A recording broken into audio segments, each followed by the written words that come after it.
Ерөнхий эм судлалын бусад ойлголт. Эмийн үйлдэл өвчтний өвөрмөц онцлог биеийн байдлаас хамаарах нь.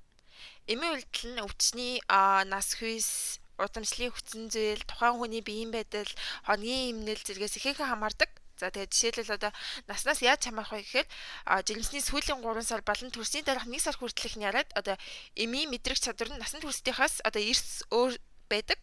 Учир нь одоо эм задлагч фермент нь үүсээгүй бөөрийн ялгарвал үйл ажиллагаа суул тэм цус тархины хоргийн үйл ажиллагаанд дутмаг тэгээд төм мэдрэлийн систем нь бүрэн хөгжөөгүй байдагтай холбоотой байгаа. За мөн өвгөт төгчдөд одоо эмийн байц шимэгдэх, задарч хуурах, биеэс илгах процесс нь их удаан болдог. Тэгээ үүнээс гадна эмийн байцд хит мэдрэг болдог учраас одоо ингээд настай хүмүүст эмийн байцыг хэрэглэхдээ тунгийн багасгаж хэрэглэх шаардлагатай байдаг байгаа. За хүйсийн хувьд гэхэд л одоо эр амтан одоо эмигээ бодвол эмийн байцд арай бага мэдрэг байдаг ба одоо метаболизм нь арай өөр байдаг хүйсийн хувьд эрэгтэй эмэгтэй хүн дээр. За харин удамшлын хүчин зүйлийн хувьд болохоор хүний эмийн зүйлд хэр мэдрэг байх нь удамшилтай холбоотой байдаг. За жишээлбэл одоо удамшлаас шалтгаалсан одоо ямар нэгэн ферментийн дутагдaltaй хүнд одоо зарим нэгэн эмийн үйлдэл бусад хүнд илэрдгээс одоо арай өөрөөр багаар ч юм уу ихээр илэрх одоо тийм нөлөөтэй байдаг байгаа. За бие махбодын байдлаас яаж хамаарах вэ гэхээр одоо эмийн үйлдэл нь уг өвчтний одоо эмгэг процесс хамаардаг. Ер нь бол эмгэг процесс явагдаж байгаа үед л эмийн байц сайн нөлөөлдөг байгаа. Жишээлбэл одоо халуун бууруулдаг юм одоо халуурсан үед л халууныг бууруулдаг байгаа. За тэгээ хоногийн эмнэлгийн ач холбогдол нь гэхэд бие махбодын физиологийн үйл ажиллагаанд одоо хомны хэмнэл буюу одоо хүний унтах, сэрүүн байх зэрэг одоо процесс нь их чухал нөлөөтэй байдаг. За энэ мэдрэлийн систем, дотоод шүрлийн балчирхайн идэвхтэй одоо шууд холбоотой байдаг байгаа. Хоногийн янз бүрийн хугацаанд бие махбодын эмийн байцыг мэдрэх чадвар нь одоо өөр өөр байдаг. Одоо судалсан байдаг. За жишээлбэл морфиныг үдээс хойш хэрэглэхэд сайн нөлөөлдөг байхад нитроглицеринийг үдээс өмнө хэрэглэхэд одоо сайн нөлөөлдөг байгаа. Тиймээс одоо хоногийн ритмийн шалтгаалan байцын хорон чанар их одоо хамаардаг байгаа.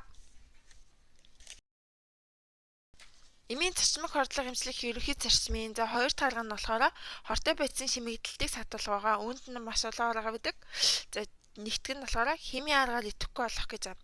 Химийн аргаар идэхгүй болохын тулд одоо ямар хороо хорцсон гэдгийг мэдж байгаа үед л хийж болдог. Жишээлбэл хүнд металлын давсаар хорцсон үед өндөг сүвэргэлэх, шүлтгийг сармажуулахын тулд сулхан хүчил хэрэглэх гэх мэт аргууд ордог байгаа. За хоёр дахь нь абсорбцлох шин чанар бүхий бодис хэрэглэх. Ийм шин чанартай бодис хамгийн өргөн хэрэглээнд хэрэглэгддэг нь болохоор нүүрсийн маань байдаг. Тэгээ нүүрс нь янз бүрийн хоороог одоо шингээр дуртай байдаг болохоор одоо энэ хүү эмийг хэрэглэдэг байгаа. Тэгээ нүүрс эмийг хэрэглэсний дараа одоо туулах эмийг хэрэглэн одоо нөгөө биеэс тэлгийг гадагшлуулах шаардлагатай байдаг. За тэгээд 3 тарга нь болохоор аргах бүрхэх эм хэрэглэх. Кисэл, цардуул, сас цэргийг дуулахад одоодны састыг бүрхэж түүнийг цочрлоос хамгаалахын зэрэгцээ хоолны шимэгдэлтийг багасгадаг байгаа. За тэгээд цочмог хордлогыг эмчлэх одоо 3 тарга нь болохоор цусан чимэгцэн хорийн концентрацийг бууруулах. За энэ болохоор их хэмжээний шингэн уулгах. Цуцанд 5% глюкоз эсвэл 0.9% натрийн хлорид болон одоо бусад шингэнийг сэлбэснээр одоо цусан дахь хорийн концентрацийг бууруулдаг байгаа. За дөрөвт арга. Энэ болохоор шимэгцэн хортой байцыг хоргоожуулах. За энэ нь болохоор хордуулсан эмийн байцыг ямар байц гэдгийг мэдсэн үед л хэрэглэж болох арга байгаа. За жишээлбэл мишиак мөнгөн усаар хорцсон үед унитолыг 6-8 мл-ээр хоногт 3-4 удаа булчин тарина. За яагаад вэ гэхээр унитол нь одоо найрлаганда SH бүлэг агуулсан байдаг тул одоо нэг мөнгөн усын мишиакийг өөртөө нэгдүүлдэг байгаа. За хэрвээ хүнд металлын давс болон газрын хор металлын хордлого үед болохоор титацинкалын 1 ампулыг 5% глюкозын уусмал буюу эсвэл 0.9% натрийн хлоридын уусмалтай суцанд туслаар тарьдаг. За хэрвээ хүнд металлын болон синилийн хүчлийн хордлого үед болохоор натрийн тиосульфатыг суцанд аажим тарина. За энэ нь болохоор одоо 30%-ийн 5-10 мл-ийн ампултай гардаг юм байгаа. За синилийн хүчил болон угаарын хордлого үед метилений хөхийн 1%-ийн 50-100 мл-ээр суцан тарьдаг. За мөн холын стразийн эсрэг эмийн хордлого үед атропин, морфины хордлого үед налоксоныг тарьдаг байгаа. За 5 дахь одоо нэгэнд хорцсон одоо тэр хүнд маань шинж тэмдэг илрээд байгаа бол шинж тэмдгийн эсрэг эмчилгээдэг байгаа. За хорлохын үед өөрчлөгдсөн амин чухал эрхтний үйл ажиллагааг хэвийн болгоход чиглэгдэнэ энэ маань.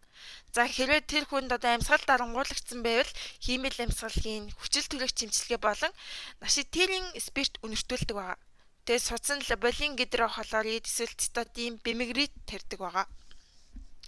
За зүг судасны дутагдал тэр хүнд илрээд байвал зүрхний глюкозид, даралт унс үед бол норадреналин, эпидрин тарьдаг. Таталтай үүссэн бол нөгөө таталт багасгах буюу тайвшруулах юм.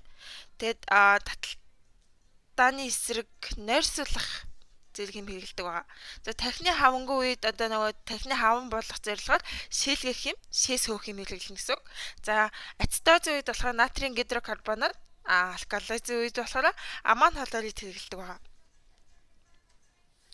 Тэгээд зарим хорлох үед болохоор хортой бийц эдийн биохимийн системд эзэн байдаг болохоор түүнийг биохимийн системээс нь шалтгаалах шаардлагатай. Жишээлбэл одоо морфины хорлох үед болохоор налопин хэрэглэдэг. Налопин буюу налоксоныг тарьдаг байгаа. За тэгэд ерөнхийдөө энэхүү одоо тусмаг хордлогоос сэргийлэх нь одоо хамгийн гол арга байгаа. За хордлогоос өрсөлдөөн сэргийлэхийн тулд эмийн жорыг зөв бичих, зөв хадгалах, тэг ялангуяа гэрийн нөхцөлт болгон эмийн нэр хаягийг одоо заавал бичсэн байдаг. Тэг эмийг хүүхдэд хүрэхээргүй газар хадгалах, нэр хаяггүй хугацаанд тусан эмийг хадгалахгүй байх, зоргүй эм худалдахыг зогсоох, эмийн заавраар эмийг хэрэглэгцээ шаардлага биелүүлэл одоо эмийн хорлог гарахгүй. Яг одоо 5% дүрэн буюу зөв эмийг, зөв хүн, зөв тунгаар, зөв цагт, зөв аргаар өгөх ёстой гэсэн үг юм аа.